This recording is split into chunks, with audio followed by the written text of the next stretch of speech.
कथा जो श्रवण कराने जा रहे हैं, यह संपूर्ण भारत में, संपूर्ण विश्व में बैठे हुए ब्राह्मणों को यह हम कथा अर्पित कर रहे हैं। कहते हैं कि हे शौनक जी, इस विषय में कोई एक प्राचीन कथा सुनाता हूँ। सूत जी कहते हैं कि बड़ी पुरानी कथा है, बड़ी पुरानी बात है, हम आपको बताते हैं। एक बात जान लेना, हम झूठ बोल सकते हैं, आप झूठ बोल सकते हैं, शास्त्र कभी झूठ नहीं बोलते। हमारे सनातन का शास्त्र जो सत्य परायण है, जो सत्यता पर चल रहा है, जो निष्ठावान है, जो धर्मनिष्ठ है, हमारे शास्त्र उन सब के साथ हैं। आप गलत हो, आप आचरणहीन हो और ब्राह्मण हो तो समझो शास्त्र आपको छोड़ देगा। नहीं भैया, शिवपुराण में जो पहली कथा आ रही है ब्राह्मणों के लिए, इस कथा से ब्राह्मणों को सावधान होना चाहिए। आसीत किरात नगरे ब्राह्मणो ज्ञान दुर्बलः दरिद्रो रस विक्रेता वेद धर्म परांमुख। किरात नाम का नगर है, वहां एक ब्राह्मण है, ब्राह्मण रहता था किरात नगर। वह ज्ञान में दुर्लभ, दुर्बल, ज्ञान में दुर्बल मतलब अज्ञानी, मोटी बुद्धि, दरिद्र, धर्म के विरुद्ध आचरण करने वाला, रस आदि का क्रय विक्रय करने वाला, और वह किसी का भी धन हड़प लेता था।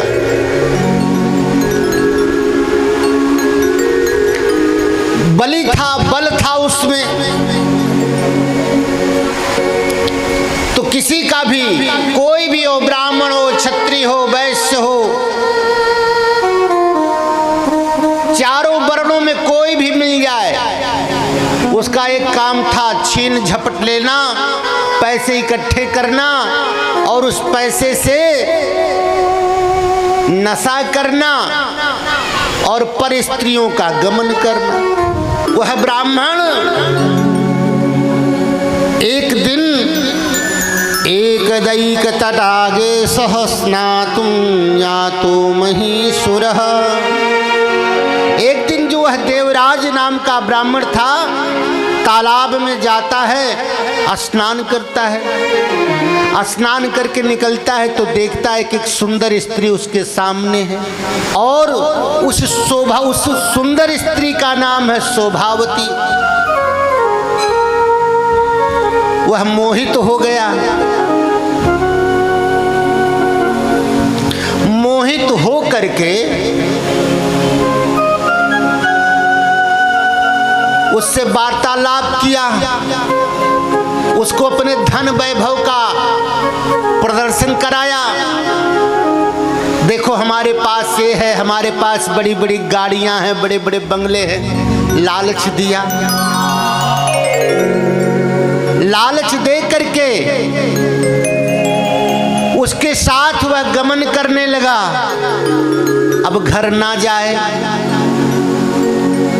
अपनी पत्नी को, बच्चों को, माता को, सबको छोड़ दिया।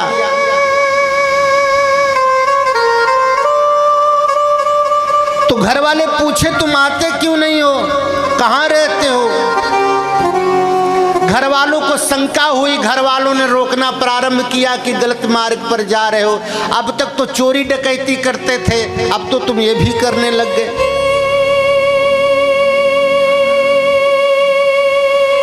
लेकिन काम में अंधा किसी की नहीं सुनता। उसने अपने परिवार का स्वाहा कर दिया, खत्म।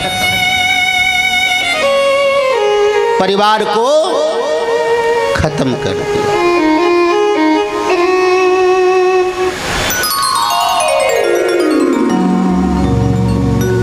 और देवराज उस स्त्री के साथ में रहने लगा। अच्छा सही बताओ,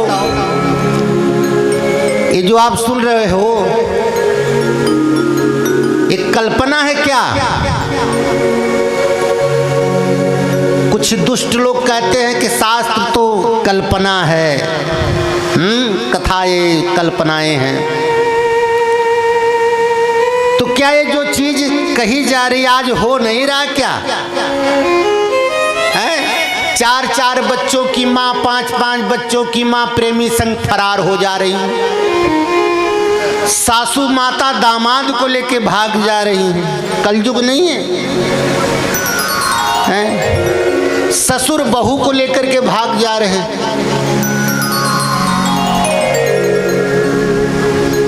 तो आप इस कथा को कैसे कहोगे कि प्रमाणित नहीं है? अच्छा, इन्हीं सब चीजों का नाश करने के लिए यह कथा आज से नहीं आदि से चली आ रही है। ऐसा नहीं कि ऐसे तब नहीं थे, हर युग में हर समय में ऐसे होते रहे, क्योंकि संसार पक्ष और विपक्ष से चल रहा है। बैलेंस तभी बनता है। ये आज से चला आ रहा है, ये तब था, ये आज भी है। तब कम था, अब अति से ज्यादा है, अब हद से ज्यादा है।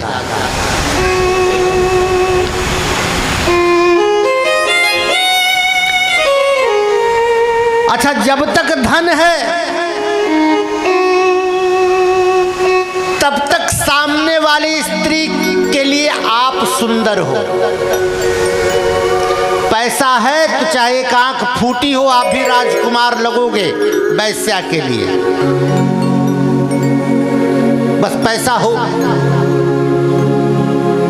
चलो आजकल तो सरकारी नौकरी भी हो तो कोई बात नहीं, जब तक शरीर में बल है तब तक शरीर में काम है। जब शरीर शिथिल हो जाती है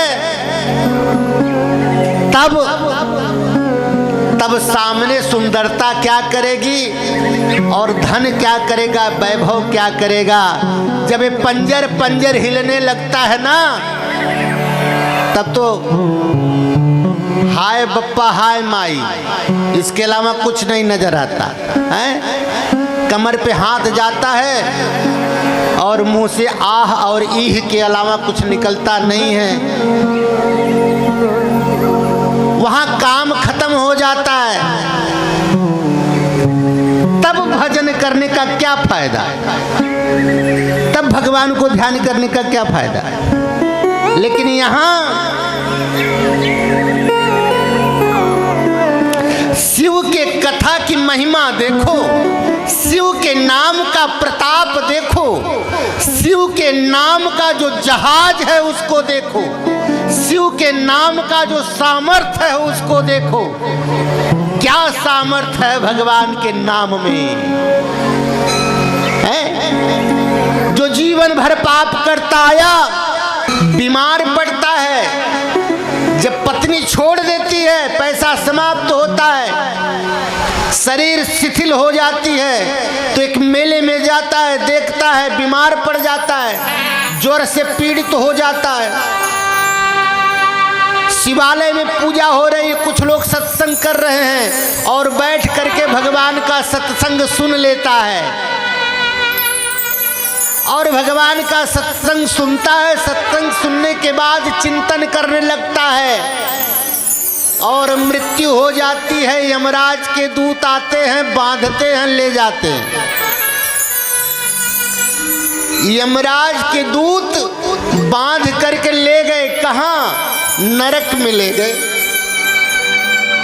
और जैसे नरक में ले गए तैसे भगवान शिव के गणों को पता लगा